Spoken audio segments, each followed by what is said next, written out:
Ada si Iqbal sih. Nanti ya dah. Ini si Iqbal masukin jangan. Ayo, ayo masuk masuk. Gue mulai ya. Assalamualaikum warahmatullahi wabarakatuh. Sebelumnya izinkan kami memperkenalkan Waalaikumsalam diri warahmatullahi terlebih dahulu. wabarakatuh. Kami dari kelompok 3 TI 23B. Di sini kami izin mempresentasikan tentang komponen pasif dan aktif.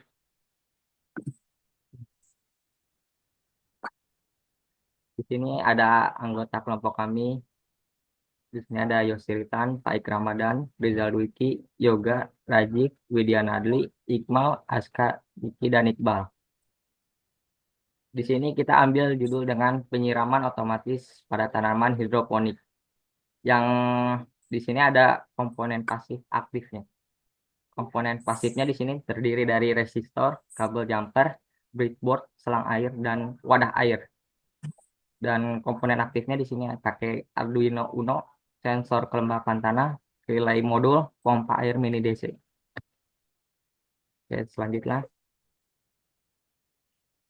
Untuk Arduino Uno itu fungsinya sebagai komponen aktif ada mengontrol dan memproses data dari sensor, ada memberikan sinyal ke aktuator atau motor relay, LED dan lain-lain, dan ada dapat diprogram untuk menjalankan berbagai logika otomatis, membutuhkan sumber daya listrik untuk beroperasi, dan yang terakhir bisa mengkomunikasikan dengan berbagai modul dan perangkat. Arduino Uno itu adalah perubahan microcontroller berbasis ATmega 328P yang sangat populer di dunia elektronik dan pemrograman. Arduino Uno juga cocok untuk pemula maupun pengembang karena mudah diprogram dan banyak memiliki sumber belajar. Ada beberapa fiturnya yaitu 14 pin digital, IO, IO atau 6 bisa digunakan sebagai PWM, dan 6 input analog, tenaga kerja atau 5P, dan memori 32 KB flash dan 2 KB SRAM. Dan untuk komunikasi USB untuk program dan komunikasi data. Next. Baik, selanjutnya di sini ada sensor kelembapan tanah. Sensor kelembapan tanah adalah komponen yang penting dalam sistem penyiraman otomatis. Karena di sini berfungsi sebagai mendeteksi kadar air di dalam tanah. Sehingga sistem sistem itu tahu kapan harus nyiram tanaman. Nah, di sini ada fungsinya juga sebagai komponen aktif ya. Yang pertama di sini mendeteksi kadar air atau kelembapan dalam tanah. Selanjutnya di sini ada mengubah kondisi fisik, basah atau kering menjadi sinyal listrik. Yang ketiga di sini mengirim data ke mikrokontroler untuk diproses. Keempat di sini membutuhkan listrik untuk menghasilkan dan mengirimkan sinyal.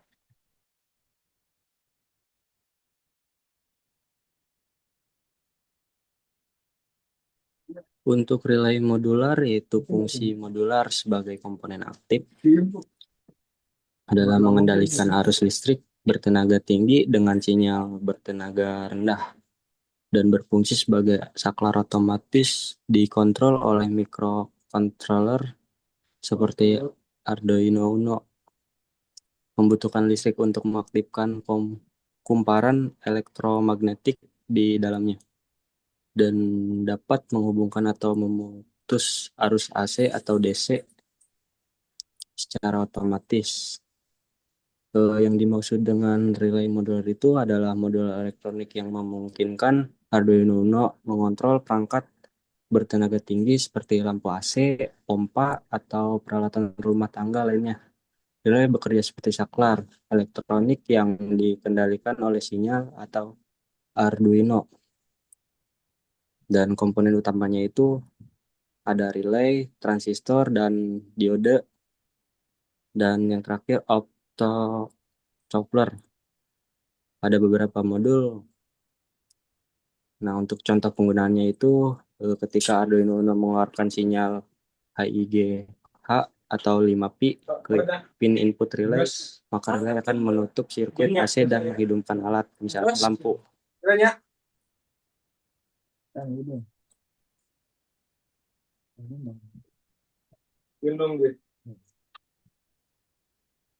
Baik, selanjutnya di sini ada fungsi pompa air mini DC. Fungsi pompa air mini DC adalah sebagai komponen aktif ya. Di sini mengalirkan atau memompa air dalam sistem elektronik yang mengubah energi listrik menjadi energi mekanik yang bisa disebut sebagai gerak air. Selanjutnya di sini ada membutuhkan sumber daya listrik DC 3 sampai 12 volt untuk beroperasi. Yang terakhir di sini ada umumnya dikendalikan oleh microcontroller seperti Arduino melalui relay atau transistor.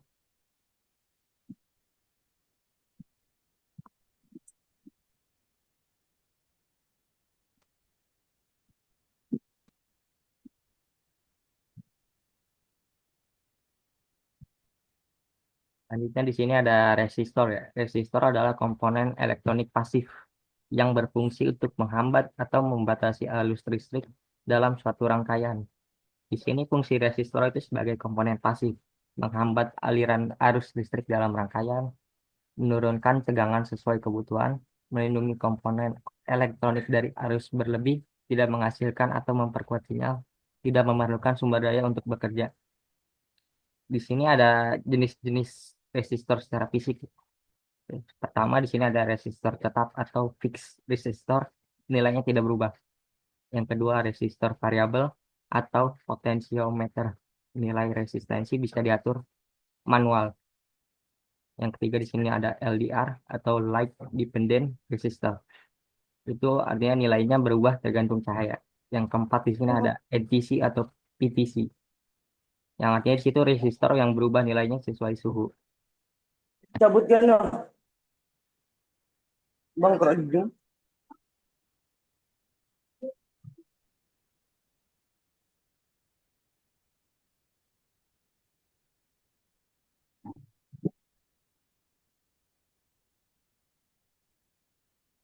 Lanjut, lanjut, lanjut. Di baik di sini ada kabel jumper. Kabel jumper adalah kabel pendek yang digunakan untuk menghubungkan dua titik dalam sirkuit listrik atau elektronik. Kabel jumper sebagai komponen pasif. Penghubungan antara komponen elektronik di breadboard atau modul.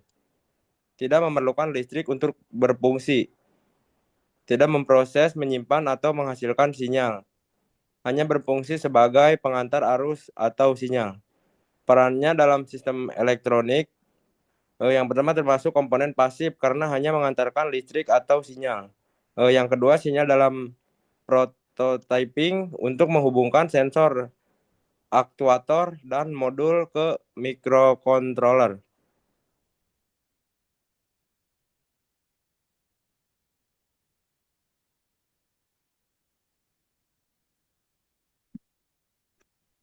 Sebagai komponen pasif, breadboard tidak membutuhkan listrik untuk berfungsi, berperan hanya sebagai media fisik untuk menyusun dan menghubungkan komponen elektronik tanpa solder, tidak mengolah atau menghasilkan sinyal, memfasilitasi pemasangan komponen aktif dan pasif.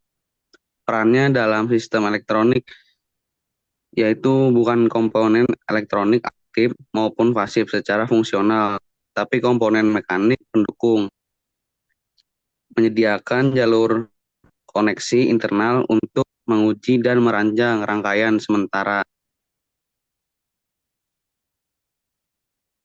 Baik, selanjutnya di sini ada selang air. Di sini fungsi selang air sebagai komponen pasif dan sistem aktif juga bisa. Di sini kita akan membacakan komponen pasifnya terlebih dahulu. Pertama, di sini tidak menghasilkan atau mengolah sinyal listrik. Yang kedua, hanya berfungsi sebagai media fisik penyalur air. Yang ketiga, tidak berubah fungsinya walau ada atau tidak ada arus listrik. Yang keempat, di sini contoh perannya, mengalirkan air dari pompa ke tanaman. Sebagai komponen pendukung sistem aktif, ya. Di sini mendukung kerja komponen aktif seperti pompa air mini DC. Yang kedua di sini berfungsi setelah komponen aktif bekerja, misalnya saat pompa menyala. Yang ketiga tidak punya kontrol atau logika sendiri, hanya mengikuti aluran sistem. Di sini juga selang air dalam proyek penyiraman otomatis berfungsi sebagai media pengalir air dari pompa ke tanaman. Meskipun terlihat sederhana ya, sedang selang punya itu peran penting dalam efisiensi dari arah penyiraman. Di sini juga ada tips penggunaan selang air. Pastikan diameter selang sesuai dengan ujung pompa agar tidak bocor. Gunakan lem atau kabel tie agar sambungan tidak lepas saat pompa menyala. Selanjutnya di sini jika menyiram banyak tanaman, gunakan T-splitter atau manifold untuk membagi jalur air.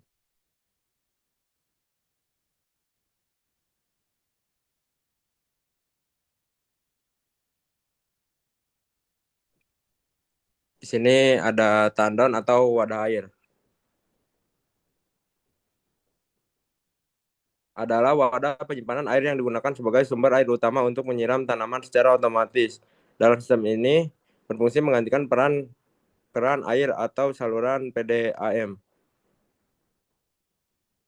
Eh, Tandon atau wadah air sebagai komponen pasif.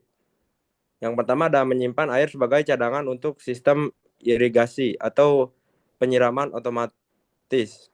Yang kedua ada tidak menghasilkan atau mengelola sinyal. Yang ketiga tidak memerlukan listrik untuk berfungsi, hanya sebagai wadah. Yang terakhir ada mendukung kerja pompa atau sensor kelembapan. Itu toren ya? Toren air.